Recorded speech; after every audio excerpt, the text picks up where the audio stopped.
when I allowed myself to actually feel that and try to live it, it makes a huge difference. I mean, there's a lot that goes into mental well-being and health, spiritual health, and being okay with ourselves.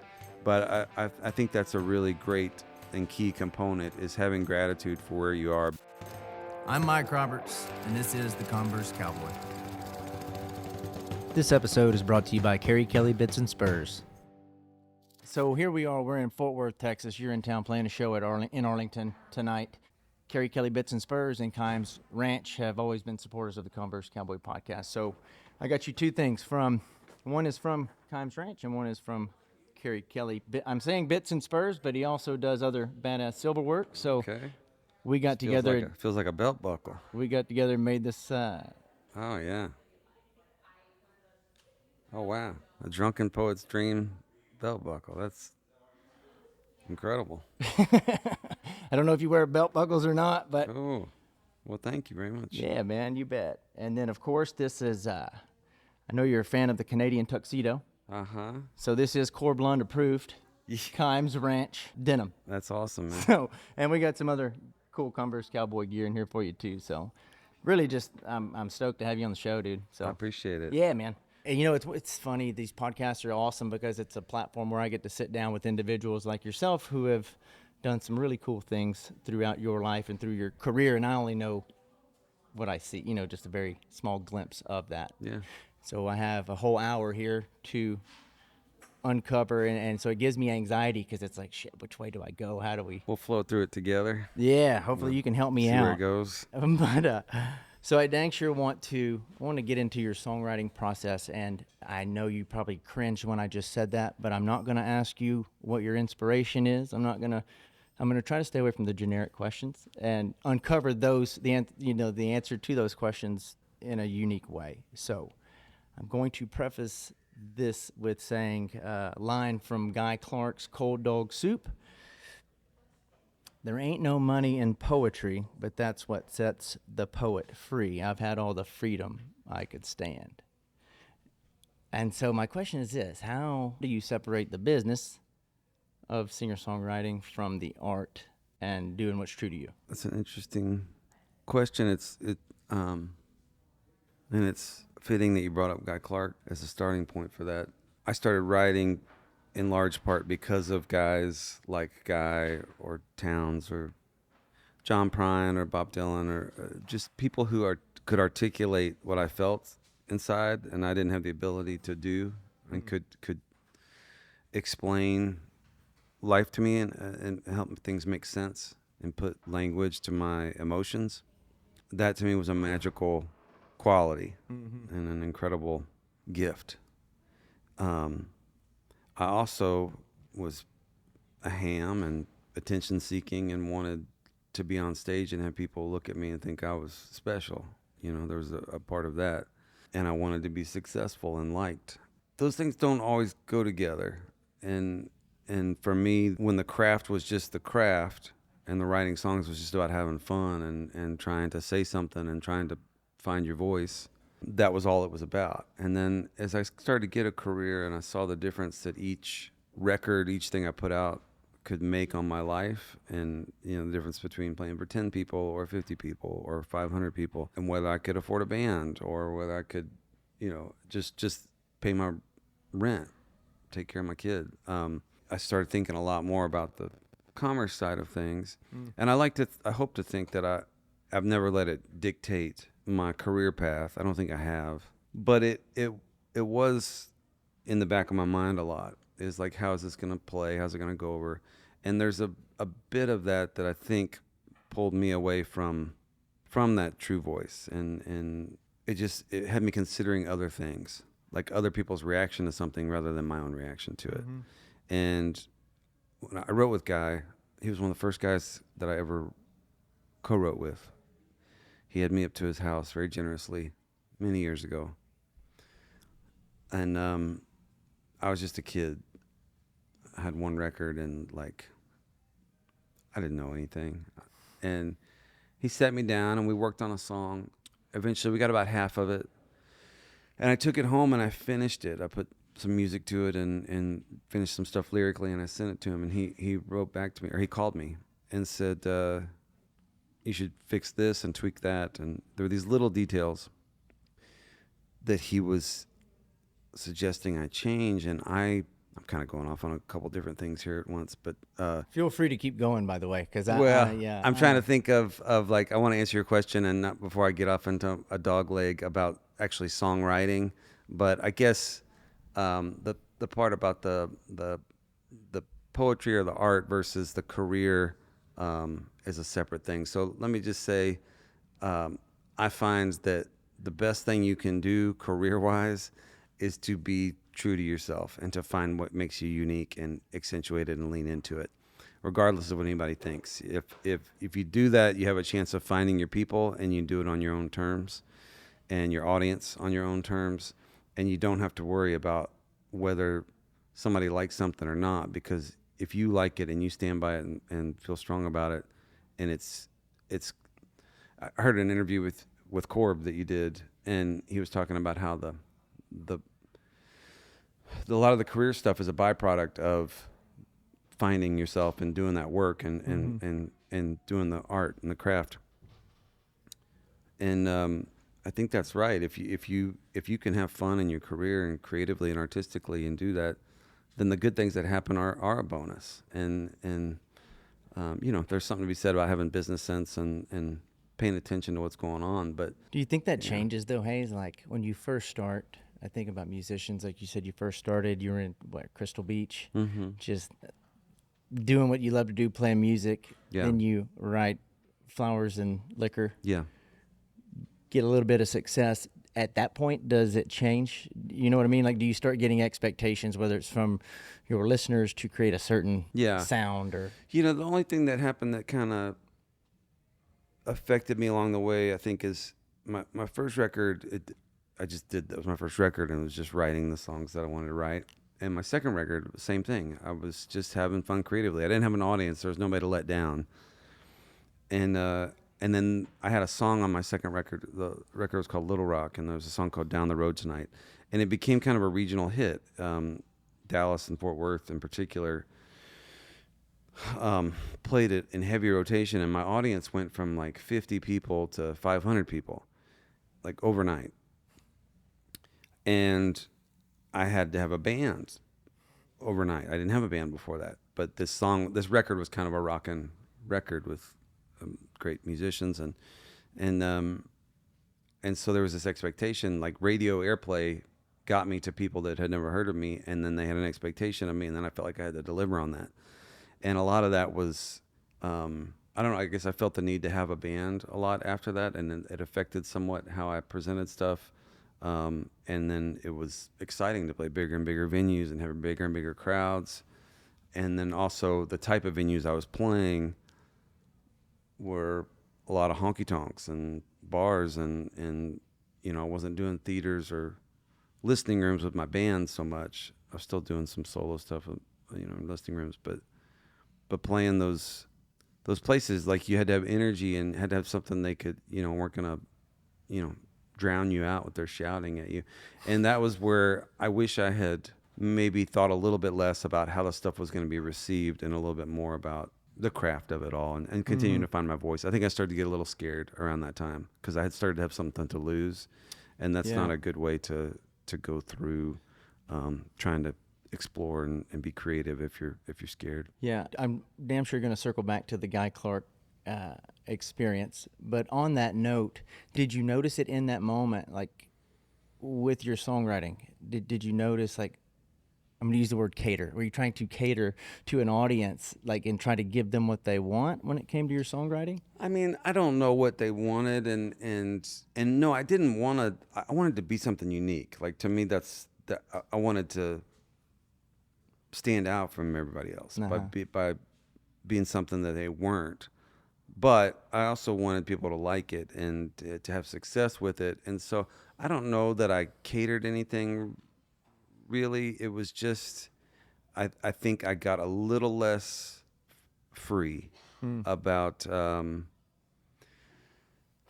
where I would allow myself to go. I see. So, there's nothing I can't think of a single song that I've written or recorded where I say, well, I was trying to get this crowd. There's songs where I was wearing my influences on my sleeve, or songs that were not very good, or going for something, but I wasn't trying to say, let me get the honky tonkers by doing this thing, or let me get the hip kids by doing this. I was just trying to follow my own heart. But I think I maybe put a little bit of limitation around myself by it's once you have. I worked so hard to get a career, and I never expected to have one. And all the books that I read growing up were about how everybody lost one. If how easy it is to lose a career and to lose everything, and how hard it is to maintain one and build one. So that when I started getting one, I held on to it for dear life, and so I became more aware of that stuff than I wish. I mean, on one hand, it was good because it helped me stay financially afloat and whatever, but I felt a little constricted by my fear of losing what I had. Right on. When you say you read books, I know you started playing guitar, 12-string Alvarez, when you were 15. Yeah. Well, what books were you reading, and at what point? Were you young, teenager? Yeah, I was a pretty voracious reader as a kid, but I was just way into music of all kinds. So mainstream country was on the radio all the time. Growing up in Texas, it was just my first memories are hearing Willie Nelson on the radio. I had a Kenny Rogers greatest hits tape that my parents gave me. I was an only child till I was 9. And so I would just walk around the house with a little tape recorder, and that was I didn't have a TV at that time, and so that was my fantasy land, my escape. The Coward of the County and Gambler and Lucille, like these story songs were what I was into. And then I got real into Dylan, which opened up a whole other thing, and I was real into contemporary rock and then classic rock and just the whole gamut, really. And I was just really fascinated by musicians as storytellers, Willie Nelson and Dylan and Jimmy Buffett, and people that could just take me out of the place that I was. Like I said, either articulate what I was feeling or put me in an entirely new mindset or space or show me something that I'd never experienced. So I just thought that was fascinating. And so I would read about these guys because their biographies were interesting, and I would read about the business, and I was like, I want to be around that. I don't know that I never expected I'd be a singer or a recording artist, but I knew I loved it, and maybe I could write songs. I did a lot of writing then, and or just be, an agent or a manager or an engineer or something. Just let me be around that energy. And so I read a lot of books about those people, and so it was just interesting, but a lot of the same tales happened over and over again, where people, got screwed over, lost their publishing, or the record label, they never released their records or got paid back, or just all these nightmares. So anyway, from a young age, like probably 12, 13, 14, I was interested in it, and then around 15, I got my guitar and started actually writing and learning the instrument. When are we going to see the Hayes Carll lessons learned along the way book? I'm still I'm still trying to figure them out for myself, but I'll codify it at some point. But it's I'm hesitant to give advice to people because I think each person's trip and journey is their own. But and some people, what works for me is not at all good advice for somebody else, and their goals are can be entirely different. Because I know a lot of people aren't interested in sitting around staring at their navel writing songs and doing that. They want to be famous, or they want to be rich, or play in front of 100,000 people, because that's an amazingly rewarding, gratifying thing. It can be if it's your thing. Mm-hmm. It's not necessarily my thing, so my advice wouldn't help you get to that thing, probably. Right, I got you. I'm going to circle back to Guy Clark. You have a reference to him in your last album, You Get It All. Mm-hmm. I'm a huge Guy Clark fan. Yeah. And I heard you reference a little bit of the story, like your first time over there. And then I heard Todd Snyder version of him whenever he went over there. Mm-hmm. And it seemed like he was welcoming of young singer-songwriters who were up and coming that I guess he saw something in. And it was funny to hear Todd's. I'm sure you've heard it. Like Yeah. he says it felt like he was getting made, you know. And anyway, I'll shorten this because he does such a better job of explaining it. But that he goes over and he says, "Let's hear what you got, kid." And he's like, "What else do you have? Like, you know, your stuff sucks." And then and he goes on this long rant about there's going to be up and comers coming, and you've got to be okay with it, and you can't be jealous. And do you think I want you sitting here right now, kind of thing? Right. And then he talks about. Then there's this young up-and-comer who's in town playing named Hayes Carll. And I think Todd came to your dressing room and sat with you. And he said that when you went over, you get to co-write a song with Guy Clark. So fuck him, is what he says. And and I guess you were joking with him, but that guy said the same thing to you. Let's see what you got. And he said, yeah, it's pretty good. So I'm curious. I want to dive in. I know I went on this long rant that probably didn't make any sense to anybody, but I want to hear your experience going to Guy Clark's, you know, his basement, where he's writing. You get to co-write with this guy who's a legend. Yeah, absolutely. I was friends with JT Van Zandt, Towns' oldest son, and I was coming up in a place called the Old Quarter Acoustic Cafe in Galveston Island, which was Towns had recorded live at the Old Quarter at the original venue in Houston, and then it burned down, and Rex Bell, one of the owners, opened up a smaller folk club in Galveston. And so it was sort of a shrine to Towns and Blaze Foley and Lightning Hopkins.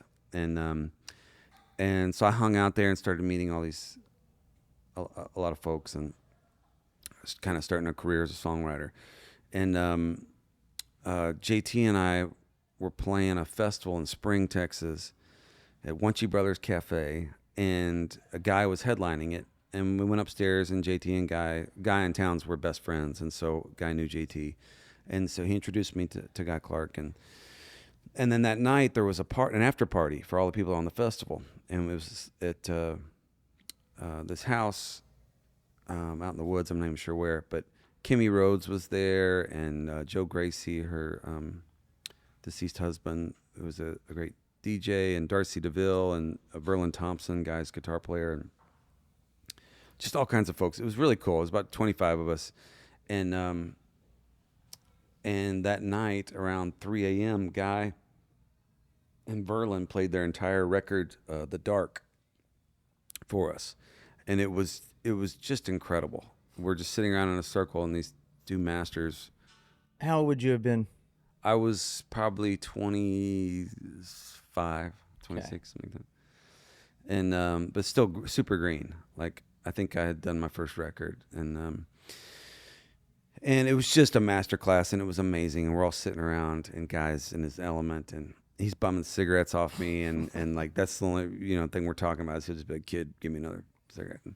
And so that was my connection to him, and he caught like a plane at 6 a.m. that morning. He just stayed up the whole night, and then a couple months later, I was heading to Nashville, and I don't know if it was Pat Green or Jack Ingham or somebody gave me Guy's number, and I called him up. I said, "Man, I'm coming to town. I'd love to write a song with you." And he said, "All right, come over." Which is amazing to me now, especially I live in Nashville. I'm a professional songwriter, and I'm like, I don't want kids showing up at my house that I don't know, to waste my time. And so I look back with real gratitude that he gave me that opportunity, and the story that Todd tells says a lot about him in that way. I mean, he could be cantankerous and grumpy, and he did not suffer fools, but he loved poetry and songwriting, and was happy to give anybody an opportunity to further that in the world. And so he gave me a shot, and yeah, we sat down, he got me stoned, and it was like too much for me. And then he was like, what do you got, kid? And I was like, I'd never co-written before. So I didn't even know how it works. So I played him this one song idea, and he was like, that's not real. What else do you got? I was like, oh shit, now I'm nervous. And I played him another idea. I had this lyric. I got no rings upon my fingers, no ink beneath my skin. I'll be as clean going out as I was coming in. And I just thought it sounded cool, and he was like, "All right, we can work with that." It sounds like Guy Clark. Yeah. So we started the song, and anyway, I was at a Texas Songwriters Hall of Fame event the other day, and Gary Nicholson was there, and he told me that the first time he ever saw me was that Guy had called him up and said, "I need you to drive me to a show," and it was my show. And so Gary is also a Hall of Fame songwriter, and I never knew this story, and so it was incredible to hear that Guy was aware of me and hundreds of other people, and like took the time to really go out and support them and hear them and turn other people on to them, and so that was so meaningful to me. So again, Todd. Todd came out to one of my early shows, and Todd's a hero of mine and a friend. And he has done that. He's done what Guy said. I didn't get the speech from Guy. I just got, "Are you wasting my time?" And then finally a song. But hearing that from Todd, it makes a lot of sense that he did get it, and Todd has passed that on. He has done. He, in a lot of ways, has shown up for me and supported me and mentored me in some ways about, he's a direct line to me to Christofferson and John Prine and Billy Joe Shaver and I had experiences with a lot of those people, but I didn't have the connection that Todd has had. And so it's really cool for me to have that bridge to those guys and somebody who can be an example for me as an artist and a creative person who very much follows their own path, and it's inspiring to me. Man, that is so cool, dude. Just to be in the same room with the names you just mentioned. Yeah, I kind of pinch myself sometimes because especially when you're first starting out. I mean, now I'm 48. I've been at it for a while, and it just feels like yesterday, being here in the Stockyards or wherever, and just dreaming about being in the same room with the guys, let alone being a peer of some kind, like being in the same profession and knowing them in some way, or getting to play shows with them or write with them it's like more than I could have ever imagined at that time. Yeah, that's a room full of black belts, yourself included, black belts of songwriting, doing what you'll do best. I'd love to just be a fly on the wall. Well, it was helpful to me because I wasn't a black belt. I was a white belt, and again, a lot of those people, I don't know if they saw something in me or were just incredibly generous, but they allowed me to watch them and learn from them, and that helped me a lot. I'm still learning at this age, still a whole lot to learn, but I feel like I've gotten some good lessons from being around those guys about how to be and what you're chasing. Yeah, I bet. I want to dig in just a little more on the Guy Clark experience. He's one of those, like, this show, the Converse Cowboy, was going when he was still alive, and I regret not at least inviting him. He probably would have ignored my request, but I wish I would have been able to get him on the show, know. What was that like? Was it a back and forth? Like, to be able to see him writing your words on, what is it, his graph paper that he wrote on? Yeah.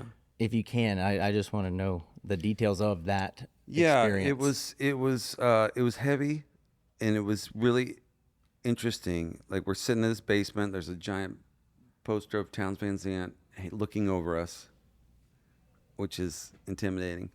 And there's a wall of tapes there where he's like, it's like Emmylou, Christmas Day in his living room. It's just all these tapes from people from his basement and like these iconic musical moments. And he was just very deliberate. So it was a letter per square on this graph paper.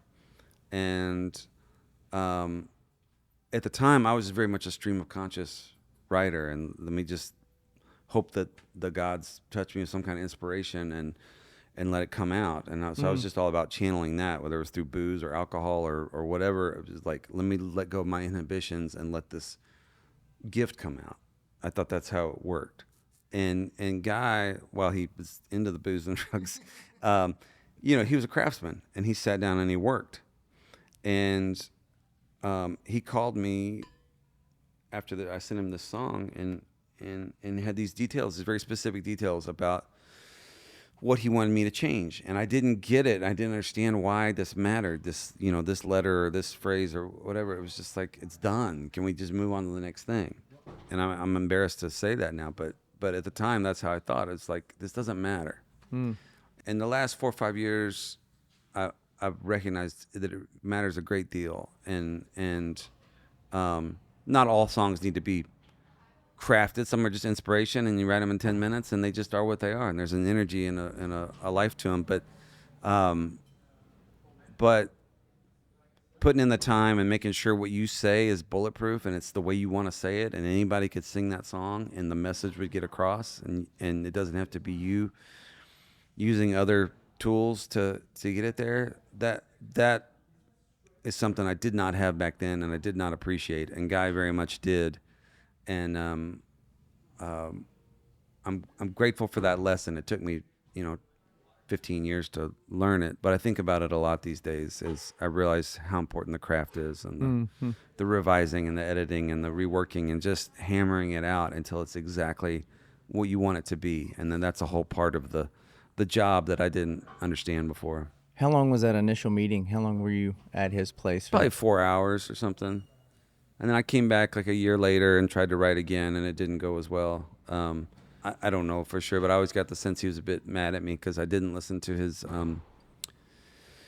advice, and I recorded the song just as is. And I think I might have pissed him off, and understandably, I look back now and I'm like, what was I thinking? Mm-hmm. I've got Guy Clark telling me what I need to do with my song. I'm like, no, I'm good.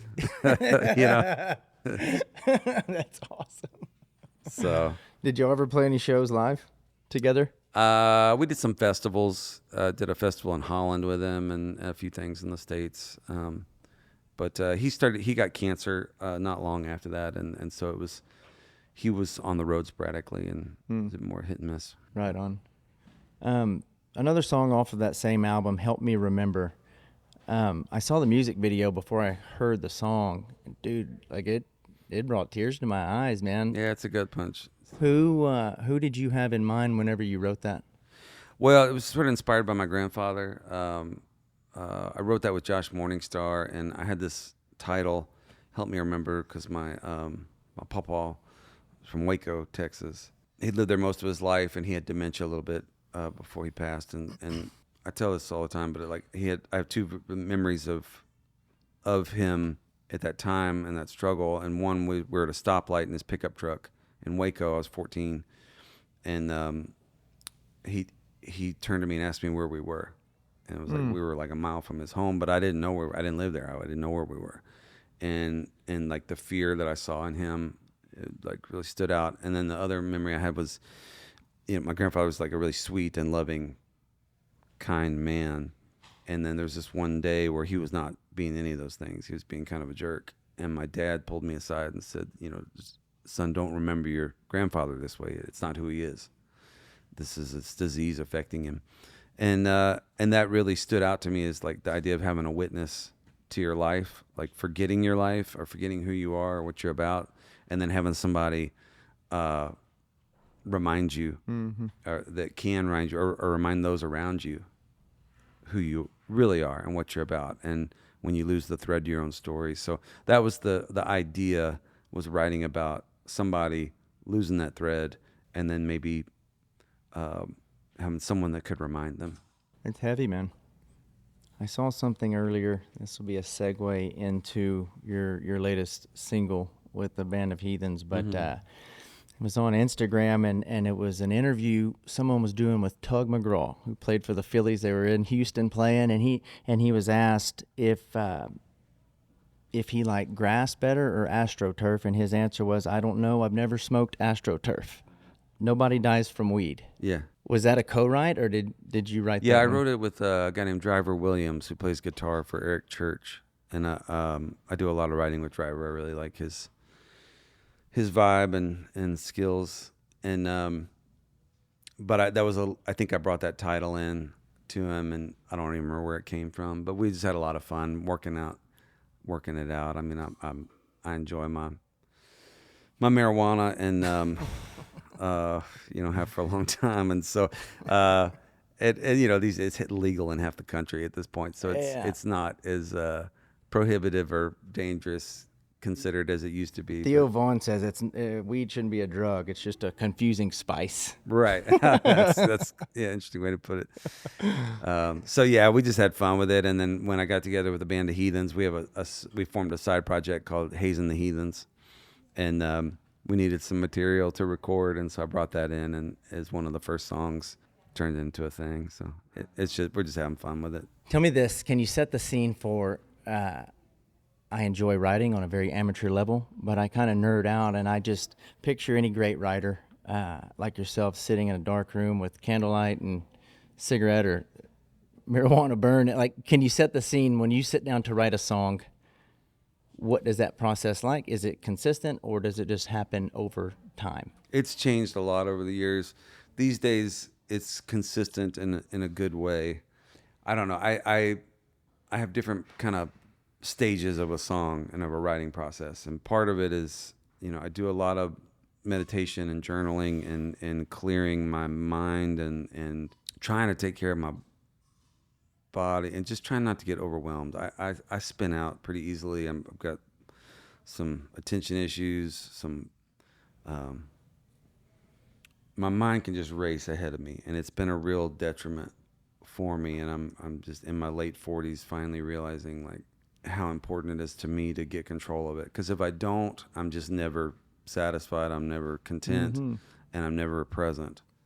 And so it's really hard when you've been doing it this long and trying to figure out a new way and rebuild those neural pathways, and find a flow state, figure out how I can have meaning and connection with my life, my actual life, not my fantasy life. I'm really hoping you have figured that answer out, because I'm sitting here saying me too, and I'm sure a lot of people listening to this are saying the same thing. So well, we're all in the struggle. I mean, most of us, and so it's just I don't have any answers. I have the things that are working for me and the things that aren't, and how do you do it, though? Are you compartmentalizing when you start to feel overwhelmed? Are you getting overwhelmed with the creative pursuit, like of a specific song, or? Yeah, it can be all kinds of things. I mean, a song idea will pop into my head. I will just throw off a bunch of lyrics. I'll record myself. I go, that's amazing, Hayes. You just came up with a brilliant idea, and I know how the song's going to sound. And I know what I want it to be like and what effect I want it to have. And I kind of just, in 3 minutes, just made it up. It just rolled out of my mouth. And then I'll say, okay, so this is going to do well. And I've now done this. I've done this thing. And I put it out into the world. And it's going to sell this many records. And these people are going to love it. And it's going to, and I envision myself performing on this stage and all the money I'm going to make and all these things that come up. And it was like, I haven't done a damn thing, But in my mind, I'm already to all the rewards, and a lot of those are external rewards. But and so that it's really boring and deflating to go, oh, I'm not there yet. Let me come back to reality, where I actually have to write the damn song. I just have a 2-minute voice memo that came off the top of my head. That does not a song make. Just because I can hear it in my head, what I think it could be potentially, doesn't mean I've written it. And there's sometimes hundreds of hours between that initial spark and actually having the song that you want. And so that's what I'm just recognizing that unless I slow down, I'm never able to put those hours in, because I'm too excited or geeked up about the high, the dopamine hit of the fantasy of how great it's going to be, or just feeling like, oh, I can just get stoned and spout off this great lyric. But there's more to it than that, and to have to remind myself of that, and I have to remind myself of that so I can settle in and enjoy the process of actually writing, because that's a real thrill when you get that inspiration. Right. But I'm realizing there's that is one part of the song, and then the other part is the craft of the song and the revision and the editing and the rewriting and the just hammering it. God, that's so interesting to hear you say that. I don't want to use the word encouraging, but it's like you're a master of your craft and you make it look effortless on stage and on albums. But I'm sure there are hundreds or probably thousands of songs that nobody has ever heard that went into the practice of that craft to get those songs that we do here. Yeah, there's thousands of ideas. Yeah. You know, that's the finishing. That's anybody can start and have an idea and go, oh, this would be amazing. You know, but there's a big difference between this could be amazing and this is amazing. Uh-huh. And I guess I'm finally recognizing, like, I put out a lot of songs that, again, I don't regret anything I did really, but I do regret what I didn't do, which was put in the extra time and put in the extra effort to really make it exactly what I wanted it to be. And not just finish the thing, but finish it so I could let it go and release it. And it didn't hang in my subconscious or psyche of regret. You know, it's like, do the job the best you can do when you're doing it, and then you can let it go and you don't carry it around. And I think that applies to relationships or anything in life. Be present for it, do the best you can, and then you can let it go. And it's not a regret that you wake up at night going, God, I wish I had done better, or, you know, you did the best you could and you move on. Right. So I'm trying not to carry a lot of load from my past, and I'm trying to not add to it, at least, you know. So if I can just sort of stabilize and start doing things the right way, or what I feel like is the right way for me, then I can at least stop the add-on of guilt and stress and sadness around not doing my best, and then maybe start going back and letting go of certain things and just try and lighten my load, which is where I'm really trying to get to in life. Hell, you're not alone. I think a lot of people are. For me, I found gratitude is the cure. Gratitude and mushrooms. Yeah. Are the cure, which they do go hand in hand. But, you know, I heard an interview with John Prine, and he's talking about writing songs and how he dreaded starting a new one or the process. And I think it was the Core Blund interview where he says, I never just sit down at a blank page. He's like, that scares the hell out of me. Another interview I did with Elizabeth Cook, it blew my mind. She organizes these songs or these ideas in folders. Yeah.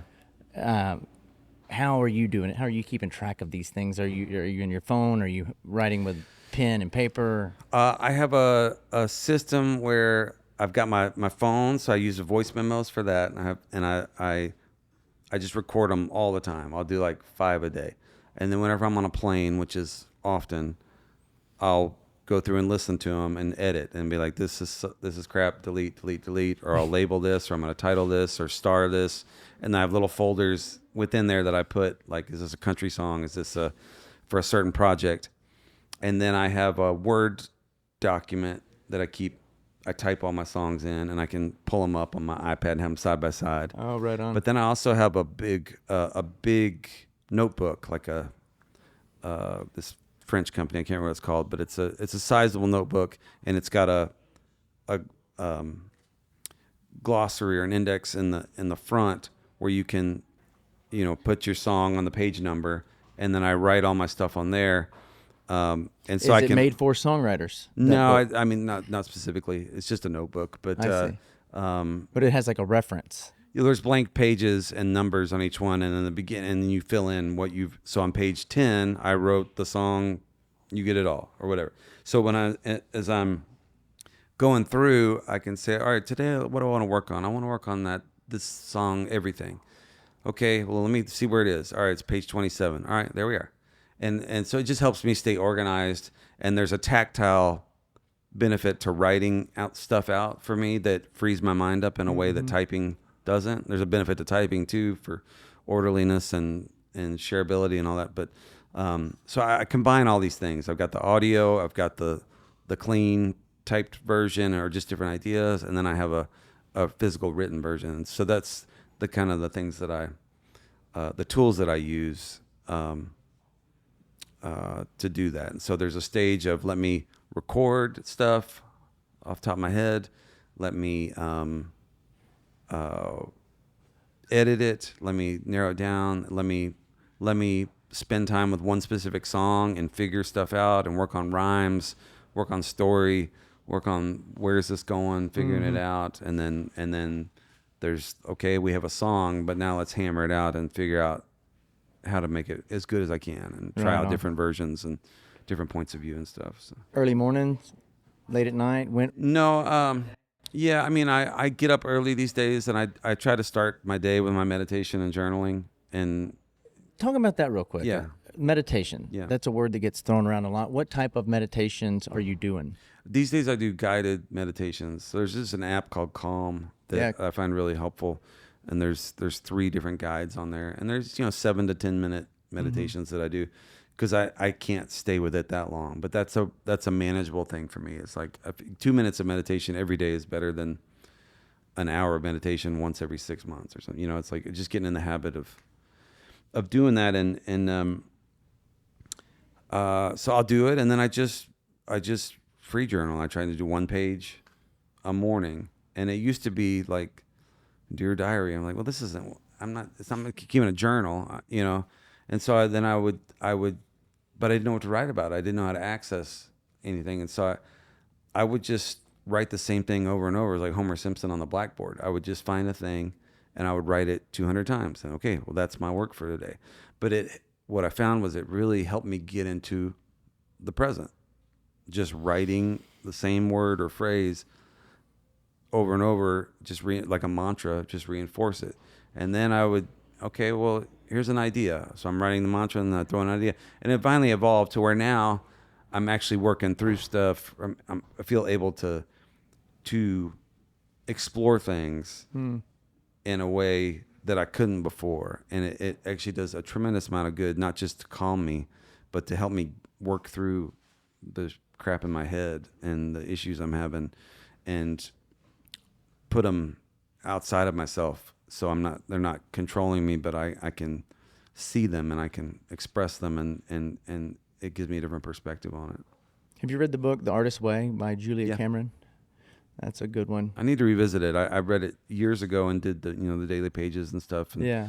and that's something I want to incorporate again in what I do, because this is not that. This is me trying to clear out the junk in my heart and mind for a personal life.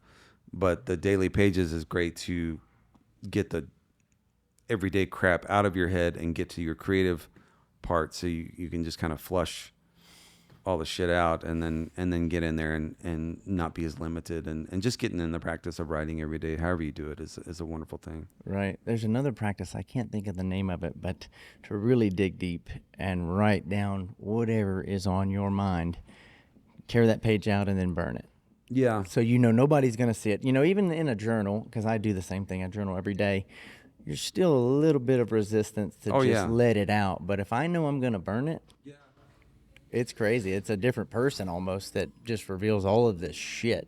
That's interesting. Yeah, I have a hard time journaling because I'm just like I'm so self-conscious about it. Even like, what if someday somebody reads this and they see what an idiot I am? Like try that, dude. Yeah, like, tear that page I out. did that one time. I went to a retreat type situation to work on some issues, and that was the thing we did. We wrote down a lot of our deepest, darkest stuff, and then we went out and had like a ceremonial burning of it, and it was freeing. But I've only done that one time, so I'd like to try that out on a more regular basis. Yeah. It's interesting. Those things, they just stay with us. I was reading a book called The Body Keeps the Score. Oh, yeah. And it's going to get expressed in some way. Yeah. Unconsciously or consciously. And again, I'm no guru. And I'm not trying to preach to anybody like I have the answers, but I just found that works for me. It's really important at times. And you mentioned mushrooms, and if I could, I that sort of has been a big part of where I am right now and the work I'm doing right now, creatively and personally. But I did a guided mushroom trip about 1.5 years ago, where there was this guy, sort of a guru type dude, and his wife was a nurse practitioner, and they come over, and give you a hero's dose, and I'd done a lot of mushrooms, high school and college. We used to go pick them out in the cow fields and boil them and do all that for fun. But so I thought I knew what I was getting into, but I hadn't done it in a long time at this level. And I had a really bad experience, and all this stuff that I didn't know was there came out, and I got through it. I had to make them leave and just work through it on my own. But it was really enlightening and eye-opening to how much baggage I was carrying. This most recent one, like the shamans or the gurus you had? Yeah. Really? Yeah, and so, and in the midst of this, I wrote on my wall, "This is sacred space." Just like I took a big Sharpie and just, I'm a little office studio behind my house, and it was a reference to my body and my mind, and it was just at the time felt like the best way to remind myself of that, and it's still up there. And since then, everything I'm writing these days, or a lot of what I'm writing these days, is in some way about that. It's like trying to find your safety, your flow, your contentment, your acceptance, slowing down, connection, because that experience untapped a whole lot with me and said, you're not where you need to be, and this is our time, the body's time, to tell you that in your mind and your body. And it just all came out, and it was really negative, and it's been a really positive thing for me, because it still is with me, and it's very easy to go back and go, okay, these are things that are weighing you down clearly, and I would like to get to the space where if I was to do that again, that I can have a positive experience, and so it's just important to me to work on that, and it's interesting to do it creatively. All the songs I'm writing these days, and I hope it's not a bore for people, but I'm having a lot of fun just writing these mantras to myself and finding ways to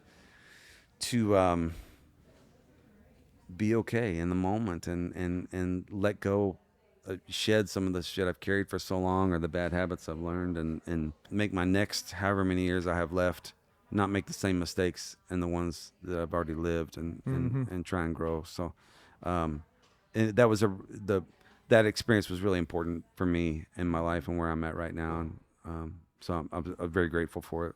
That's awesome, man, and I appreciate you sharing that. There's a lot of good work going on with psilocybin right now. Yeah. Johns Hopkins, Tim Ferriss is. We had the Johns Hopkins playlist they had headphones for us for that trip, but Johns Hopkins made a playlist. Oh, right on. Specifically for dosing mushrooms, and that's so important, setting. Yeah.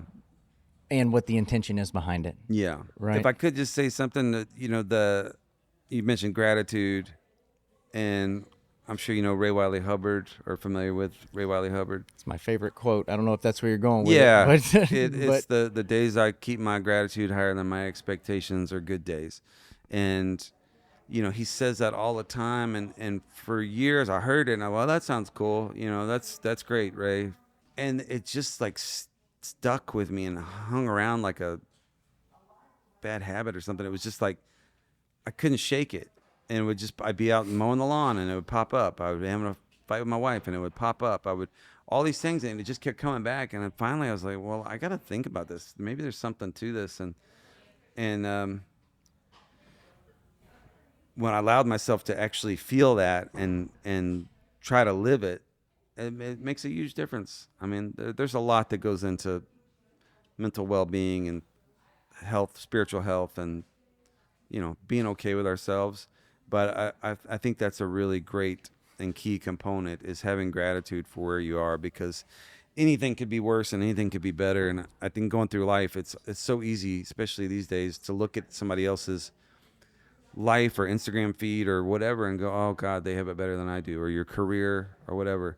And that just leads to absolute misery. Mm-hmm. And being able to be grateful that I have hands to play my guitar, it's like, oh yeah, that's a completely different perspective than I wish I could play like so-and-so, or, whatever it is, feeling, my career, I wish it was this. Well, but why not be grateful for what I have and take the joy in that, rather than be sad or longing for the thing I don't.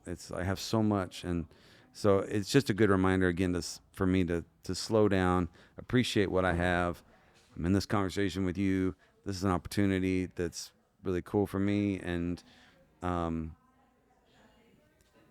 have a show tonight, and I have people I love in my life, or whatever it is. You're right. Got some new kicks. It's got a belt buckle from you guys. So Yes. anyway, that helps me a lot. So that's something you carry with you. Oh yeah, I'm writing a book right now on the phenomenon of gratitude, and that quote, the Ray Wiley quote, it's on the top of my feed on my Instagram, and it is like once you, because to be grateful, to have gratitude, there's a couple different ways to do it, but you've got to be present. You've got to be able to recognize what is happening, be present. I am grateful for all of those things you just mentioned. I was getting out of a cold plunge this morning. My legs were numb, and I thought about the guy I knew in high school who's paralyzed right now.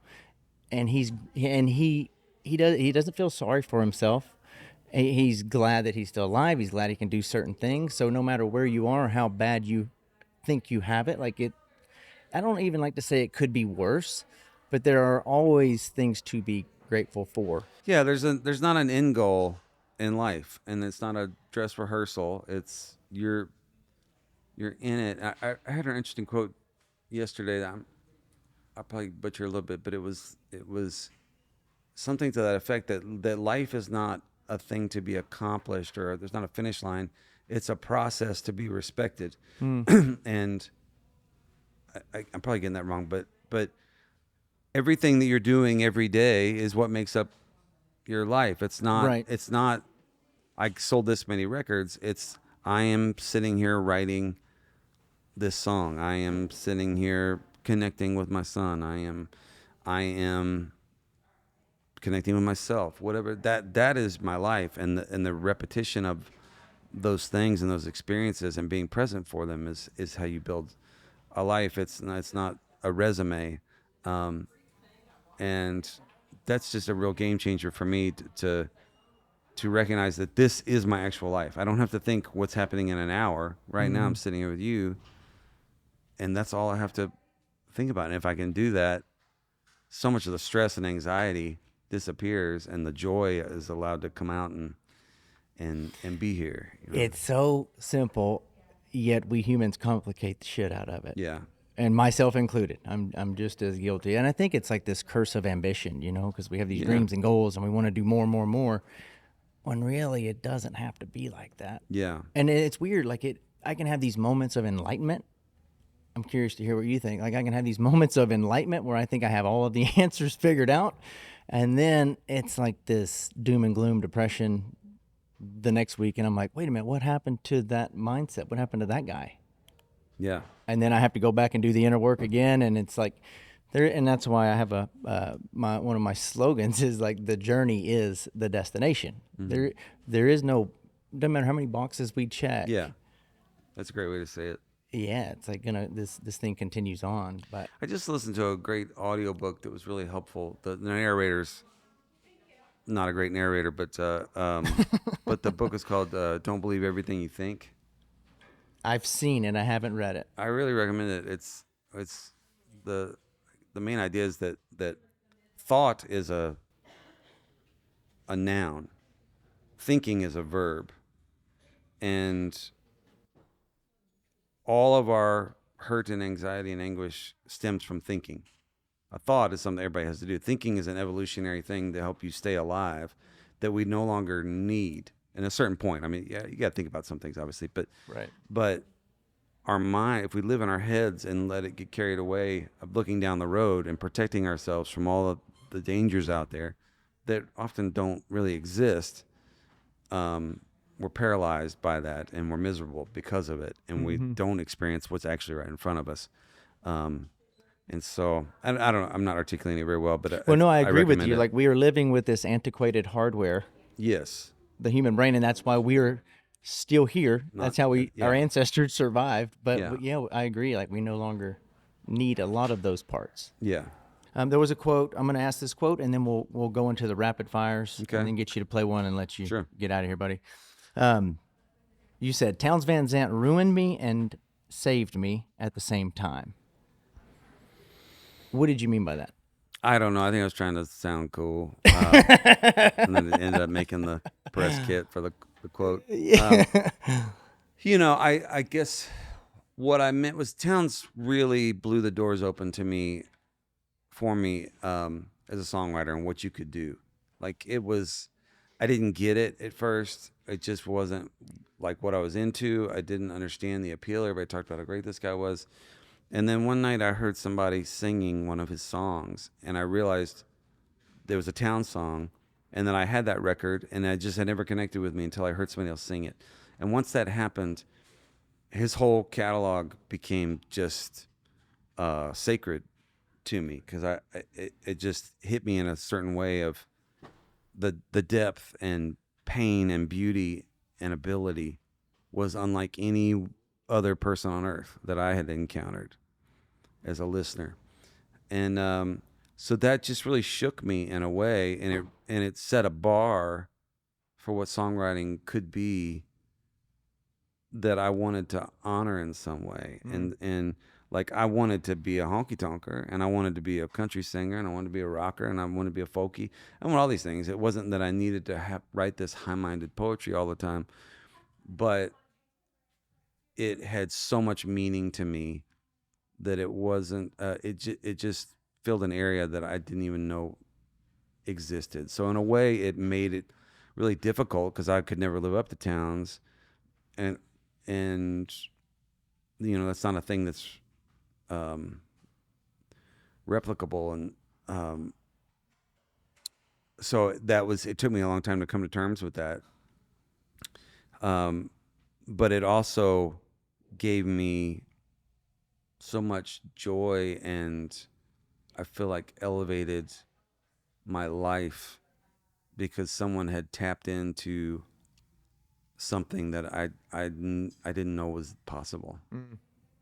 So I think that's what I meant, was it kind of wrecked me, because it was like everything else just seems like pathetic compared to that in a way. But also you get the joy of experiencing that thing, and then when you can find out where to place it in your life and not have it be a negative, then it is what it is, which is a beautiful gift. Right on. We'll roll into some of these rapids. Sure. We've been pretty heavy. These will lighten it up a little bit. Okay. And then let you play one. What is your favorite Western movie?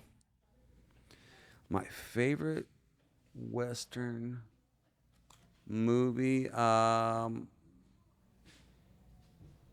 man, I haven't watched many in a bit. But I loved like Silverado. I loved Lonesome Dove, obviously. Classic. Dances with Wolves. I'm a kid of the '80s, Yeah. early '90s, so that was that era of stuff. Young Guns. Yes. That was awesome. Yeah. Yeah. So I'm not sure I have a favorite. Right I'm not great at. I once applied for a job. I didn't realize that it was a job as a vacuum cleaner salesman. But that's what they didn't tell you until you got into the actual. After you had completed the interview, they told you what the job was for. Vacuum cleaner salesman. Yeah, a door-to-door vacuum cleaner salesman in Austin. But I always remember the guy who was this great salesman, and he would just be like, "What's your favorite movie?" I was like, "I don't know." What's your favorite book? I don't know. He's like, "What's your favorite?" And I'm a slow processor, and it takes me a minute, and I have to weigh the pros, cons, and everything. Yes. And that's not good for sales, And he's like, "You got to know everything, like be able to answer it, and so you can make conversation, and you can move it on to them." And so anyway, Did you get the gig? I did, but I never actually sold a vacuum cleaner. How long did you? A couple months in the Really? summer in Austin. It was tough sledding, and they're like $4,000 vacuum cleaners too. Oh but yeah. It was like this whole interesting chapter That's of life. funny, man. What is the most embarrassing moment you've had on stage? There's probably a lot of moments that if I looked back, if somebody showed them to me, I would be horrified, because I used to drink a whole lot on stage, and that could get pretty ugly sometimes. But, mercifully, I don't remember a lot of those or wasn't aware how horrible it was coming across. Maybe my most embarrassing moment or moments, they're the same thing. On my first record, I was in Houston at the time, and there's an awards show called Houston Press Music Awards. And I got word in advance that I had won like 4 or 5 awards. And so I'm at the awards show, and I'm talking to some guys, and I hear my name, and I've had a few drinks, and I'm like, excuse me, fellas, I'll be back. And I just strut up to the stage, and I'm feeling it. It's my first award ever, and I get halfway up the stage, and then it just occurs to me, the guy's still reading off names. I thought he had announced the winner. He was announcing the nominees, and I have now walked on stage before he's announced the winner. Right? Oh, that's awesome. So I do a quick 180, turn around, run to the bathroom, and like hide out until he announces me as the winner, and then I come back on. It was just mortifying. So you did win it, though? Oh, yeah. Yeah, I had been told I was going to win it in advance, and so I knew I was winning it. So when I heard my name, like, oh, well, here we go. And so, so I was mortified, and I had a manager a couple years later, and I said, I told him the story. I said, don't ever let this happen again to me, and help me remember. And so I'm doing the Americana Awards show one year. And I was nominated for New and Emerging Artist. We're at the Ryman Auditorium and Ryman Theater, and I'm backstage with Emmylou Harris and Guy Clark, and they are announcing the nominees. And my manager runs up to me and he says, "You won." And I'm like, "Are you sure?" But I'm like panicking now all of a sudden because I'm like, I didn't realize we were there. But are you sure? He's like, "Yeah, yeah." And so I start walking on the stage of the Ryman in front of 2,000 people, and I walk directly past Guy Clark, who's just standing there against the wall. And I get out, same thing. I realize they're still calling the nominees. And I did not, in fact, win this one.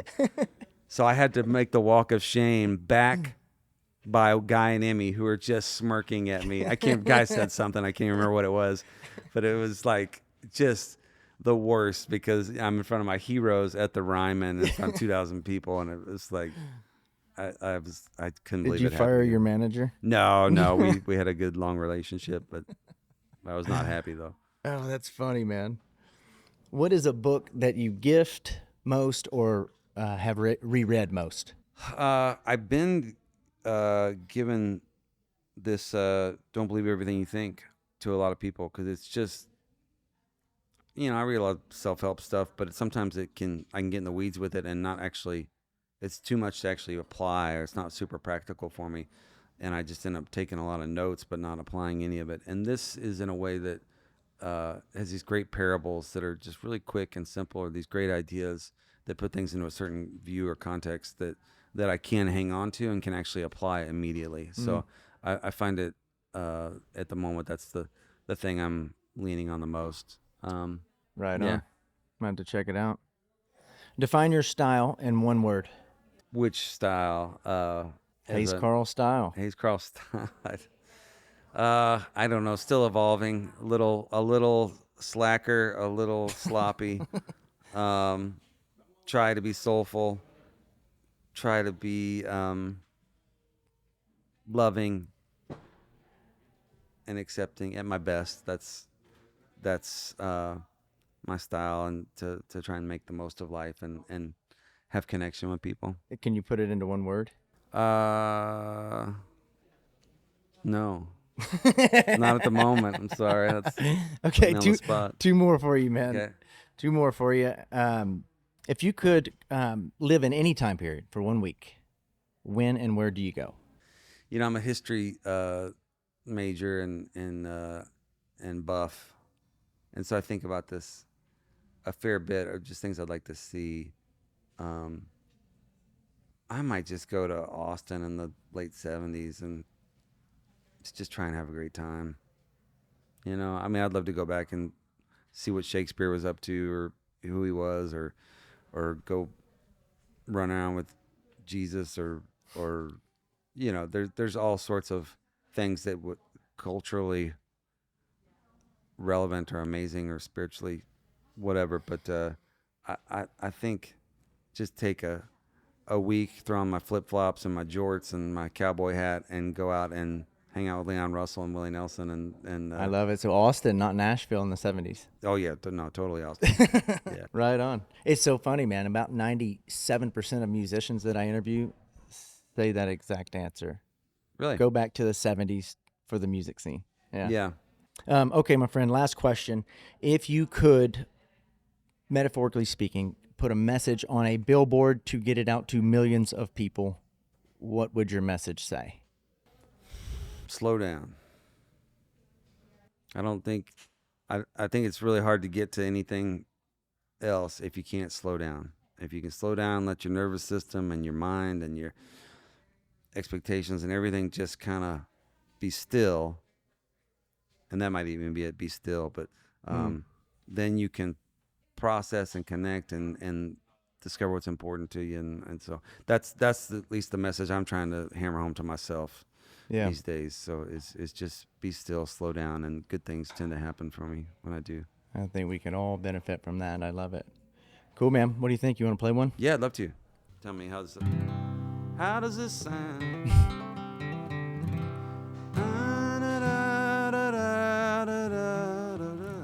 It's good. Right on. Okay. What are you going to play? I'm gonna play a song. Well, first of all, this guitar you asked about, it sorry. was I got it in 2002 at Fuller's Vintage Guitars in Houston, Texas, the day before I made my first record at Pedernales, Willie Nelson's studio. And so I'd always played just like $100 beaters, and I bought this, and it's been my guitar ever since. So a lot of miles, a lot of shows, a lot of songs. So it's very special to me. Love it. A lot of character. Yeah, and I'm gonna play a song. It's a new one. It's called "High," and it's not out yet, but it kind of goes in line with what we're talking about and what a lot of my songs these days are about, which is shedding all the stuff that keeps you down and just trying to find that flow state and that space of peace. And I think it's worth having that in life and just trying to figure out how to get there. So it goes like Awesome. this. I am just the right amount of high, floating between this moment and the sky, exactly at the height that I like to fly. And I am just the right amount of high, and I have chased the feeling all these years, been blocked by insecurities and fears, and oh, it feels so good for that to disappear. And I have chased this feeling all these years, and now I'm just the right amount of high, floating between this moment and the sky, exactly at the height that I like to fly. And I am just the right amount of high.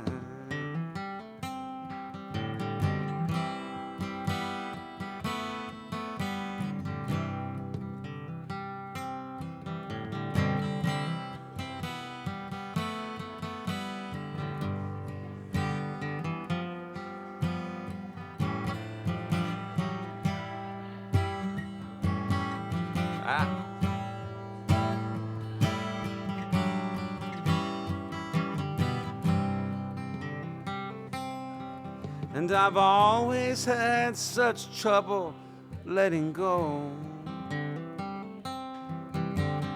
finding my own way into the flow. and my heart can race so fast, and my mind can move too slow. And I've always had such trouble letting go. But now I'm just the right amount of high, floating between this moment and the sky, exactly at the height that I like to fly. And I am just the right amount of high, still learning how to live, but not afraid I'll die. And I am just the right amount of high. I love it, dude. Thanks, man. I love it. Letting go. Well, Hayes Carll, time is our most valuable asset, so I truly appreciate you sharing it with me here on the show. Yeah, thanks And, for having me, man. I really appreciate it. And I enjoy what you're doing. Yeah, thank you, man. I enjoyed the conversation, and this could go on for a few more hours. And Yeah, a few next more time. beers. Well, yeah, I'd love to keep talking about it, but show business, we got to get out there. So Yes, sir. yeah, but thank you so much. Thank you, buddy. Yes, sir. Appreciate it.